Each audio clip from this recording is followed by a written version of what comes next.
Varicose veins కి సరైన చికిత్స కోసం సంప్రదించండి ఎవిస్ హాస్పిటల్. జై శ్రీకృష్ణ. ఆండాల్ తిరువడిగళే శరణం. ధనుర్మాస వ్రతంలో 4వ రోజుకి మనం చేరుకున్నాం. ఈరోజు ఆండాల్ తల్లి ఎంత గొప్ప సందేశాన్ని ఇస్తుందంటే ఈ పాసురంలో, అంటే 2 రకాల సందేశాలు ఉన్నాయి. 2 కంటే ప్రధానంగా 3 అని కూడా చెప్పుకోవచ్చు. ఏంటంటే, ఒకటి, మనందరిలో సమస్త జీవకోటిలో అంతర్యామిగా పరమాత్మ ఉన్నాడు. లోపల ఉన్నాడు, గుర్తించు. చాలా విషయాలు మనం గుర్తించక మనం నష్టపోతుంటాం కదా లోకంలో. అరే ఇది ఇలా చేయాలని తెలియదే, అలా అయిపోయిందా, అరే ఆ పని చేస్తే ఎంత బాగా నాకు కలిసి వచ్చేది, అట్లాగా అంటుంటాం కదా. లేదా కొంతమందికి వయసు కొంత దాటిపోయాక, అరే ఆ వయసులో నేను అది అలా ఆలోచించి ఉంటే బాగుండేది, ఇది తెలుసుకుంటే బాగుండేది, ఇలా ధైర్యంగా ఉంటే బాగుండేది, ఇలా అనిపిస్తుంటుంది కదా. అంటే ఆ జ్ఞానం ఆ సమయానికి ఉండదన్నమాట. అలా మనందరికీ లోపల అంతర్యామిగా భగవానుడు ఉన్నాడు అన్న విషయం తెలియదు. ఊరికే అంటాం అంతే, కానీ నిజమైన జ్ఞానం లేదు. ఉంటే ఇలా ఉండం కదా.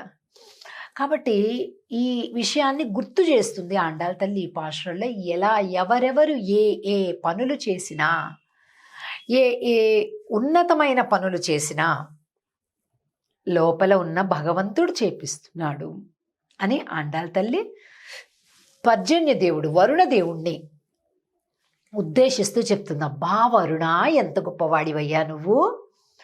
భగవానుడు నీకు ఎంత గొప్ప వరాన్ని ఇచ్చాడంటే, అందరికీ పంచిపెట్టే వరాన్ని ఇచ్చాడు. అందరికీ సమానంగా పంచిపెట్టే వరాన్ని ఇచ్చాడు.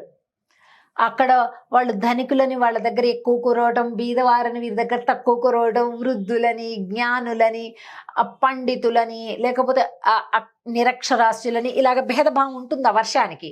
ఉండదు కదా. అంత సమానంగా వర్షించేస్తాడు.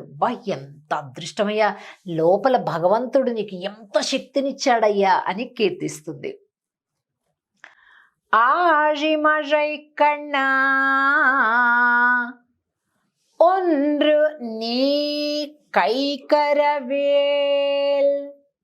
ஆழியழ்ப்புக்கு முகந்து கொடு ஆர்த்தேரி ஊழி முதல்வன் உருவம்போல் மெய் கருத்து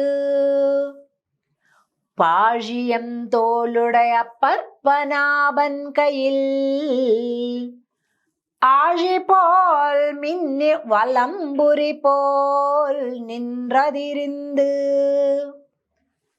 தாழாதே ஷாங்கமுதைத்த செரமழை போல் வாழ உலகினில் பெய்திடாய். நாங்களும் நீராட மகிழ்ந்து ఏలోరెంబావాయ్.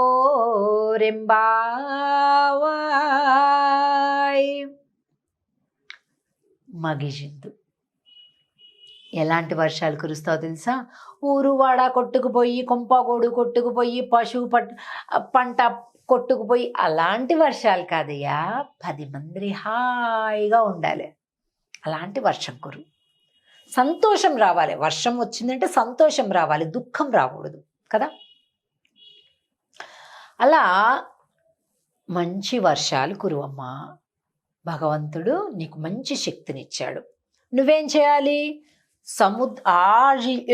పుక్కు ముగంద్, బాగా ఇట్లా మునుగు, సముద్రంలోకి మునుగు. కడు ఆర్త్ ఏరి, బాగా పుట్ట నిండా తాగేసి పైకి ఎక్కి, అంటే ఆకాశంలోకి ఎగిరి గర్జించు. తీసుకునే విధానం చెప్తుంది, పంచిపెట్టే విధానం చెప్తుంది ఆండాల్ తల్లి కదండి. అంటే మనకేంటి సందేశం ఇందులో అంటే, చక్కగా సంపాదించు, ఇంకా చక్కగా పంచిపెట్టు. ఎప్పుడు కూడా ఇది నా ఒక్కడికే లాభం కలగాలి, ఎవరికీ లాభం కలగకూడదు, ఇలాంటి ఆలోచన చేయకూడదు. ఊరు వాడ సంతోషించాలి నీ పనులు చూసి, అలాంటి జీవితం జీవించు అని చెప్తుంది ఆండాళ్ళ తల్లి. ఆజిమజైక్ అన్నా ఒండ్రుని కైక్ అరవేల్, చెయ్యి ముడుచుకోకు. మనకి పాతకాలంలో చెప్తుంటారు చూసారా, బాగా చీర కొంగుకి బామ్మగారు 2 నాణేలు చుట్టుకొని ఆ చిన్నపిల్లలకి, వాళ్ళేమో ఎప్పుడు ఇస్తుందా నాయనమ్మ అని చుట్టూతో తిరుగుతూ ఉంటారు. ఆమెకి కాళ్ళు ఒత్తుతూ, ఆమెకి ఏదో ముచ్చట చెబుతూ, ఆమె ఏదో 2 మొట్టికాయలు వేస్తే పడుతూ అలాగే తిరుగుతూ ఉంటారు. ఈవిడ జీవితాంతం అమ్ముడిప్పదు. వీళ్ళు ఇలా తిరుగుతూనే ఉంటారు ఆమె మనసం చుట్టూ, ఆవిడ చుట్టూ.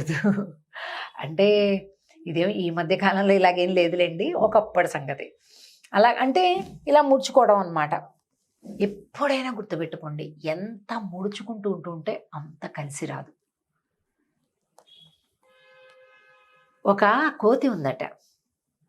ఆ కోతి ఒక కుండలో ఏవో ధాన్యం గింజలు ఉన్నట్టుగా చూసింది. వెంటనే అక్కడికి పరిగెట్టుకుపోయింది, దానిలో తీసుకోవాలి అని చెప్పి అందులోకి చెయ్యి పెట్టింది. చెయ్యి పెడితే ఆ లోపల ఉండే ధాన్యాన్ని, దానికి కావాల్సిన గింజలను పట్టుకుంది. పట్టుకొని బయటికి తీస్తుంటే రావడంలే, చెయ్యి రావడంలే. అర్థం కాలేదు, ఏం చేయాలో అర్థం కావట్లేదు దానికి. వెంటనే ఇక్కడికి వీళ్ళందరికీ తన బాధని చెప్పుకుంది. ఇలా ఉంది, ఇలా ఉంది రావాలి, ఇలా ఉంది రావట్లేదు అని. అక్కడే ఒక సాధువు ఉన్నాడు. ఆ సాధువు దగ్గరికి వెళ్ళింది.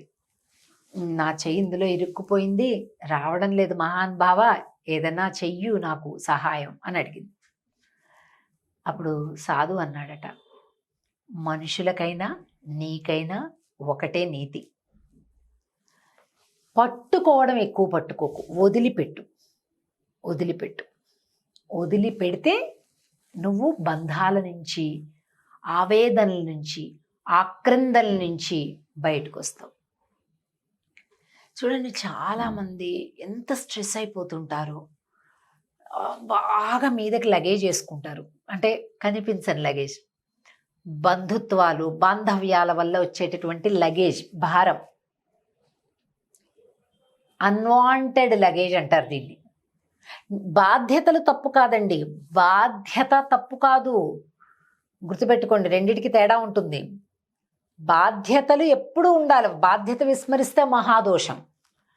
కాబట్టి బాధ్యతలు ఉండాల్సిందే. కానీ మితిమీరని బంధుత్వం, మితిమీరిన మమకారం ఏం చేస్తుందంటే ఎదుటి వారి బాధ్యతలను కూడా తన నెత్తినేసుకుంటుంది. అక్కడ వస్తుంది సమస్య, అక్కడ వస్తుంది. కనుక అలాంటివి ఇలా వదిలిపెట్టాలి. వదిలిపెడితే ఫ్రీడమ్ వస్తుంది. కనుక మనిషి అయినా అదే, హే మర్కటమా నువ్వైనా అదే చేయాలి, వదిలిపెట్టు. ఆ సాధువు చెప్పిన దాని మీద ఆ కోతి వెంటనే ఆ కుండ లోపలే చెయ్యిని ఇలా వదిలిపెట్టింది. ఆ ధాన్యం కింద పడిపోయింది, కానీ చెయ్యి మాత్రం బయటకు వచ్చింది కదా. అలా మానవ జీవితంలో మనిషికి ఇవ్వటం తెలియక, పంచటం తెలియక, మితిమీరినటువంటి స్వార్థంతో నేను, నా కుటుంబం, నా భార్య, నా పిల్లలు, మిగతాదంతా ఏమైపోయినా నాకు అక్కర్లేదు, ఇలాంటి ఒక చాలా అసహ్యకరమైనటువంటి స్వార్థ భావన, మితిమీరిన స్వార్థ భావనతోటి మనిషి పాడైపోతున్నాడు. కనుక అలా కాదు, పంచుకుంటూ పెంచుకో, అందరూ సస్యశ్యామలంగా ఉండాలంటూ సమాన బుద్ధితో చూసేటటువంటి ఒక నీతి ఈ పాశురంలో ఆండాళ్ చెప్తుంది. అప్పుడు ఎలా ఉంటుందట, కార్మేని సెంగన్ కదిర్మదియం బోల్ ముగత్తాన్ నారాయణనే నమ్మకి అని అంటారే, అలాగా కార్మేని, భగవానుడు ఏ రంగో మేఘంది ఆ రంగే. భగవంతుడు రంగుని చెప్పాలంటే ఏమని చెప్తామండి, నీలిమేఘ శ్యాముడు అంటాం. అంటే మేఘము రంగు భగవంతుడికి చెప్పాం. అసలు భగవంతుడిని ఎవరితో అయినా పోల్చగలమా? పోల్చలేము. కానీ మేఘంతో పోలుస్తున్నారు. అంటే అది ఎంత అదృష్టం చూడండి. ఎప్పుడైతే విడవడం వస్తుందో భగవంతుడితో సమానం అని చెప్తుంది ఆండాళ్ తల్లి ఈ పాశురంలో. వర్షము సమృద్ధిగా రావాలి, మంచి వర్షాలు రావాలి అంటే ఈ పాశురాన్ని మనం సేవించుకోవాలి. మళ్ళీ తిరిగి 5వ పాశురంలో కలుద్దాం. ఆండాళ్ తిరువడిగళే శరణం. జై శ్రీకృష్ణ.